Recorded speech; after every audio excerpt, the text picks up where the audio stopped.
ನಮ್ಮದು ಇಂಜಿನಿಯರಿಂಗ್ ಗೊತ್ತಾಗೋದು ಅಷ್ಟೇ.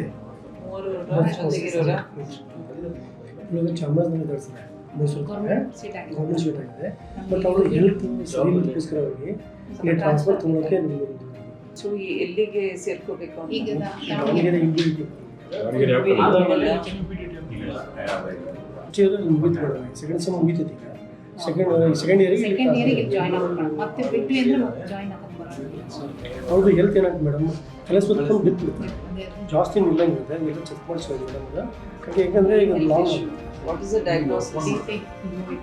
Low BP na. Jagdishwaraya Apajina. Hello. There is one student, Shubha Anta. She is right now studying in Mysore, ಚಾಮರಾಜನಗರದಲ್ಲಿ government seat ಅವಳು. But ಅವಳಿಗೆ low B P ಆಮೇಲೆ health issues ಇದ್ದಾವೆ. So ಹಾಗಾಗಿ ಅಲ್ಲಿ ಚಾಮರಾಜನಗರದಿಂದ UPDT ಕಾಲೇಜ್ಗೆ ಸೆಕೆಂಡ್ ಇಯರ್ಗೆ 1 year 2 ಸೆಮಿಸ್ಟರ್ ಕಂಪ್ಲೀಟ್ ಮಾಡಿದಾಳೆ ಆಲ್ರೆಡಿ. ಎಲ್ಲ ಕ್ಲಿಯರ್ ಮಾಡ್ಕೊಂಡಿದ್ದೀನ.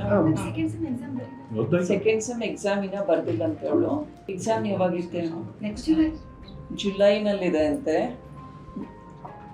ಓಕೆ, ಎಕ್ಸಾಮ್ ಬರೆದು NOC ಸರ್ಟಿಫಿಕೇಟ್ ಚಾಮರಾಜನಗರ ಇನ್ಸ್ಟಿಟ್ಯೂಷನ್ ಇಂದ ತಗೊಂಡ್ಬಂದು ಇಲ್ಲಿಗೆ ಕಾಂಟ್ಯಾಕ್ಟ್ ಮಾಡಿ. ಆಯ್ತು, ಓಕೆ. ಅಷ್ಟರಲ್ಲೇ ಇವತ್ತು ನಾನು ಮಾತಾಡಿದ್ದೀನಲ್ಲ UPDT ಕಾಲೇಜ್ ಪ್ರಿನ್ಸಿಪಲ್ನ ಒಂದ್ಸಲ ಕಾಣ್ರಿ. ಹಿಂಗೆ MP ಅವರೇ ಮಾತಾಡಿದ್ದೀನಿ ಮಾತ್ರ ಈ ವಿಚಾರಕ್ಕೆ ಅಂತ ಹೋಗಿ ಕಂಡುಬಿಟ್ಟು ಅವ್ರಿಗೆ ಇನ್ಫಾರ್ಮ್ ಮಾಡಿ ಹೋಗಿ ಅವ್ರು ಕರೆಕ್ಟ್ ಪ್ರೊಸೀಜರ್ ಇರ್ತಾರೆ. ಸರ್ಟಿಫಿಕೇಟ್ ಅದಕ್ಕೆ you can concentrate better and perform well. ಸರಿನಾ? ಆಯ್ತಾ? Thank you.